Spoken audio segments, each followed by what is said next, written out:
Deep in the mists of time lies an incredible truth, masked in the veil of myth, legend and deception.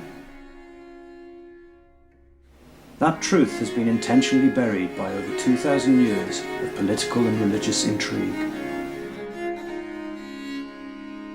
Now is the time for that truth to be told.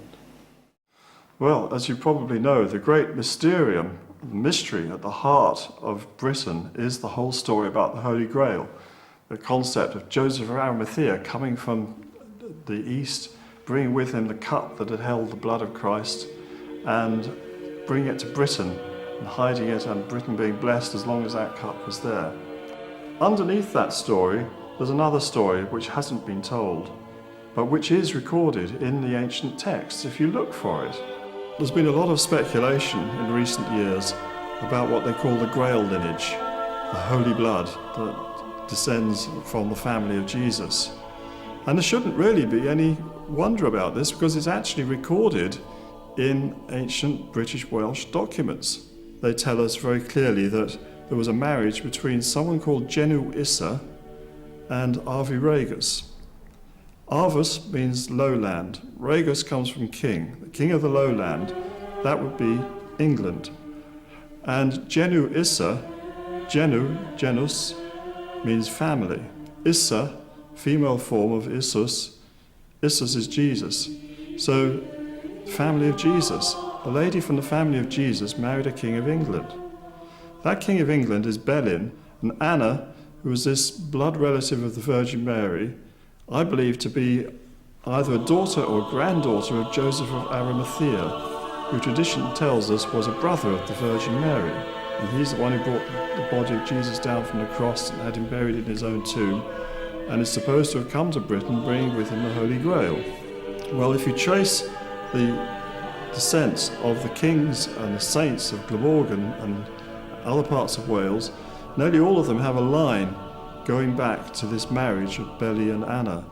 What we have here is the tomb of Dyfrig or Dubricius, and here is the bishop who is said to have crowned King Arthur at Caerleon, and behind him we can see this shield here which shows the crucifixion, the aftermath of the crucifixion. And what that shield is saying is that is his ancestry, that he's descended from Joseph of Arimathea. Now here, where I'm standing, is the origins of Christianity in Britain. This is a sacred circle, and it's called Llan Ilyd. Nearby was Trefran, less than a mile away, where Bran the Blessed, the father of Caractacus, retired to, and he was the patron or sponsor of Joseph when he came back here to Britain. So here we have it. We have the real basis of the Joseph of Arimathea legend right here in Glamorgan, on this spot. This place here in Cardiff, Llandaff Cathedral, is connected with King Arthur, which of course it is, because this church was built by his father Moiric, and we find King Arthur's name actually recorded in what's called the Llandaff Charters, which were the charterlery of this cathedral. Now, people imagine that King Arthur was a fictional character, but actually when you start going into the old Welsh records, we discover that there really was a king of Glamorgan who was called Arthur, and the ancient histories tell us that he was crowned at this place here, Caerleon, by a bishop called Dyfrig or Dubricius, who was the Archbishop of Caerleon. And behind me you can see this wonderful Roman amphitheatre, which is almost certainly the original prototype for the round table. Put out of your mind the ideas of a big wooden table. When I say table, I mean a flat area. And this is where King Arthur would have met with his knights. So this is the place where I believe King Arthur held his major court, and therefore it's probably the place that we remember as Camelot. So Arthur and his knights were able to live in this city with all its amenities like Roman baths, the round table, and everything else that goes with a nice civilized city life. Here's Camelot. So where does this fit with our families and lineages? It's kind of the royal blood lineage, and it carries on down to the kings of Glamorgan, and the last of them is a guy called Iestyn ap Gurgen. But Iestyn is very important to our story because many of the noble families of Wales in the medieval period trace their lineage back to him, and through him back to King Arthur, King Caractacus, and to the Virgin Mary. And he was deposed by the Normans, but that doesn't mean they all disappeared, his descendants. They carried on various little lordships and little principalities undercover, not talking to the Normans about the secrets to do with the Grail and to do with their family lineages. And the most important place that was kept going was Coiti, which I believe to be the real area of Avalon, because there was a son or grandson of Beli and Anna who's called Avalon, and he inherited, obviously, that parcel of land. Now, this place is also very important because it's the capital of the demesne around here, of the lordship, which is the old Avalon, the real Avalon, where King Arthur lies buried, where Joseph of Arimathea taught that this is the real place and this is the real centre of it.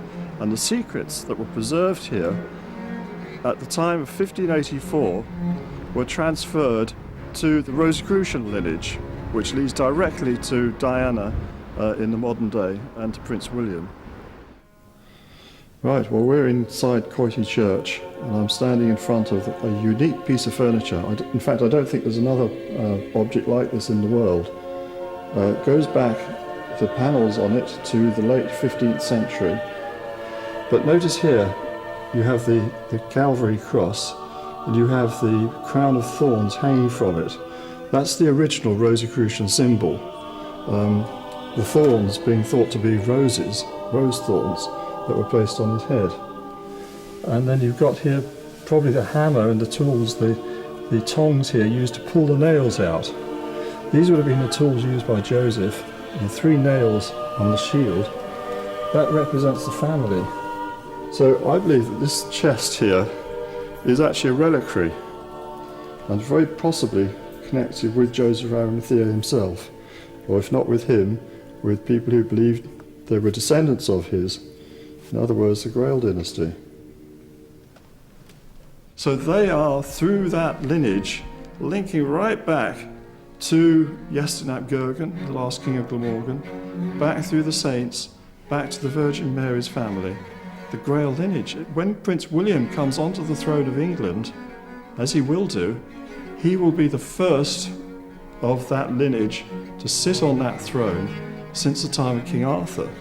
So in a very real sense, and actually one of his names is Arthur, he will be the once future king.